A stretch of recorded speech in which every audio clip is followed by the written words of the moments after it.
ज्ञान गंगा के इस 3 पत्ती कार्यक्रम में आपका स्वागत है। गोधन गजधन बाज धन और रतन धन खान, जब आवहि संतोष धन सब धन धूरि समान। कहा गया है कि गाय, घोड़ा, हाथी, सोना चांदी, हीरे जवाहरात, ये सब धन होते हैं। प्राचीन काल में इन्हें धन माना जाता था मनुष्य का, लेकिन यह धन की लिप्सा बढ़ती ही जाती है मनुष्य में, जब तक कि संतोष रूपी धन हमारे पास नहीं आ जाता है।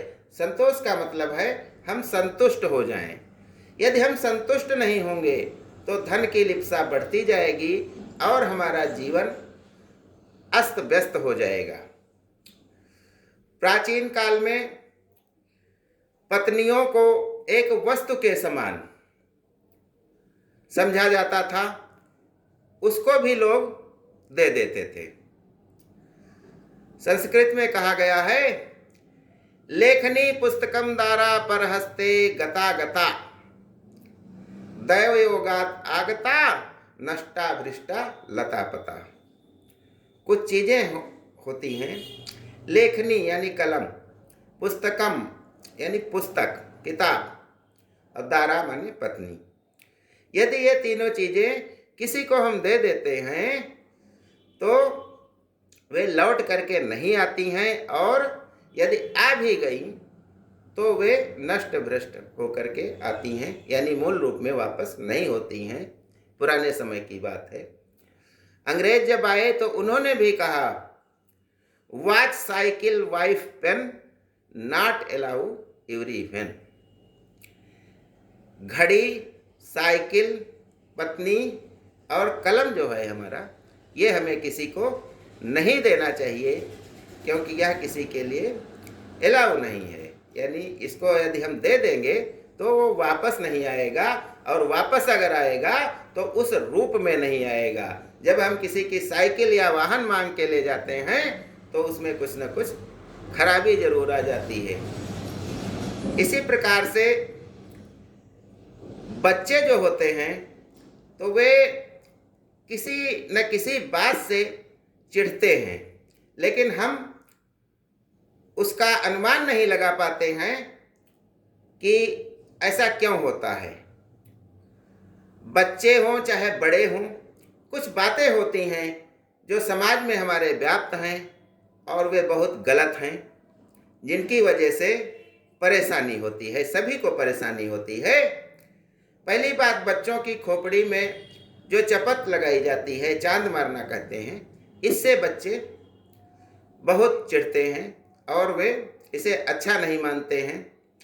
दूसरी बात होती है कि जब छोटे बच्चे होते हैं या बड़े बच्चे होते हैं, उनके सामने कोई रिश्तेदार उनकी माँ को लेकर के, उनकी बहन को लेकर के, उनके भाई को लेकर के, या परिवार के किसी अन्य सदस्य को लेकर के जो अनर्गल हंसी मजाक करते हैं, वे भी बच्चों को अच्छे नहीं लगते हैं।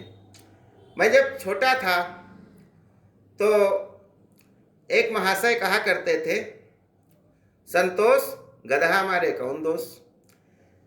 इससे मुझे बहुत अच्छा नहीं लगता था, बहुत खराब लगता था, लेकिन क्या कर सकता था। बाद में पता चला कि इसका भी कुछ अर्थ होता है कि कुछ व्यक्तियों से एक गधे की हत्या हो गई थी और वह ब्राह्मण देवता के पास गए और पूछा कि गधा मर गया है हमसे। तो ब्राह्मण देवता ने इसे जो है बहुत भयंकर पाप बताते हुए कहा कि इसके लिए तो तुम्हें बहुत सा धन दान करना होगा, तभी यह तुम्हारे ऊपर से पाप कटेगा। लेकिन बाद में उन लोगों ने बताया कि आप पंडित जी, आपका लड़का जो है संतोष, वो भी हमारे साथ था। तब उन्होंने सोचा है तो अपने पर भी नियम लागू हो जाएगा, तो कहा जहां है संतोष वहां गधा मारे कौन दोष, यानी कोई दोष नहीं होता है। अगली बात मैं जो बताना चाहता हूं वह यह है कि जो बड़े लोग होते हैं उम्र में जो बड़े हो जाते हैं वे भी किसी न किसी बात से चिढ़ते हैं। कुछ लोग जानते हैं कि कौन किस बात से चिढ़ रहा है, कुछ लोग नहीं जानते हैं। जैसे हमें कभी कभी फोन आता है, सबको फोन आते हैं, और फोन करने वाला यह कहता है कि पहचाना नहीं, नाम नहीं बता रहा है। अब कैसे पहचानोगे, अब तो बड़े आदमी हो गए हो, अब तो पैसे वाले हो गए हो, हमको क्यों पहचानोगे। इस बात से सबको चिढ़न होती है कि पहेलियां क्यों बुझा रहा, सीधे हम नहीं जान पाए हैं तो अपना नाम बता दीजिए। तो ये बातें होती हैं, तो हमें चिढ़ाने के लिए लोग कहते हैं और हम इससे विचलित होते हैं, हमें अच्छा नहीं लगता है। बहुत से लोग कहते हैं कि अब नहीं बोलते हैं, पहले बोलते थे, अब ये हो गए हैं, वो हो गए हैं। तो ऐसी बातें हमें नहीं कहना चाहिए जिससे किसी को कष्ट हो। अगली बात मैं बताना चाहता हूं कि सन 1979 में स्काई लैब गिरने वाला था आकाश से। उसके बारे में तरह तरह की भ्रांतियां फैली हुई थी। तो यह स्काई लैब क्या था? यह हमारे अंतरिक्ष में अमेरिका द्वारा स्थापित किया गया एक अंतरिक्ष स्टेशन था जो सौर तूफान से क्षतिग्रस्त हो गया था और वह धरती पर धीरे धीरे गिर रहा था, धरती की ओर गिरने वाला था, जिसको लेकर के समाज में और हमारे देश में, पूरी दुनिया में भय व्याप्त था। गांव में इसको स्काई लैंप कहा जाता था कि अब गिरेगा तो सब मर जाएंगे, नष्ट हो जाएंगे। तो ये स्काई लैंप था जो सौर तूफान से क्षतिग्रस्त हो गया था। सौर तूफान क्या होते हैं? सूरज जो है हमारा लगभग 14 करोड़ किलोमीटर दूर है हमसे, और उसमें विस्फोट हुआ करते हैं। तो वे लहरें विस्फोट की हमारी धरती तक आ जाती हैं, जिनसे हमारे जो उपग्रह घूम रहे हैं आकाश में वे नष्ट हो जाते हैं।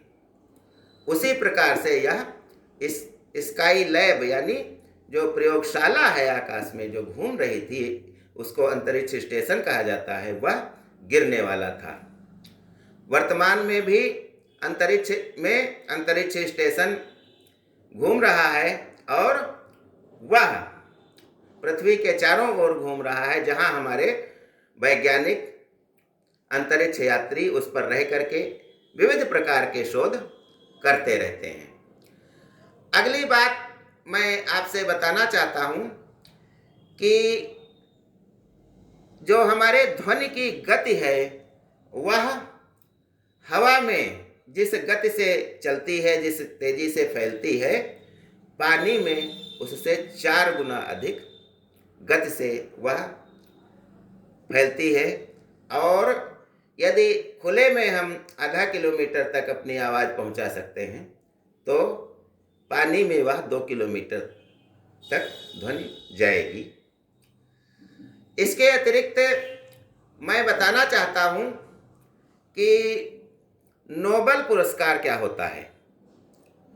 अल्फ्रेड नोबेल जो थे, तो उन्होंने डायनामाइट का आविष्कार किया था, जिससे विस्फोटक पदार्थ बनाए जाते हैं, और दुनिया में इससे उन्होंने बहुत पैसा कमाया, और वह जो पैसा कमाया वह उन्होंने जमा कर दिया, और उसी पैसे के ब्याज से नोबेल पुरस्कार दिया जाता है।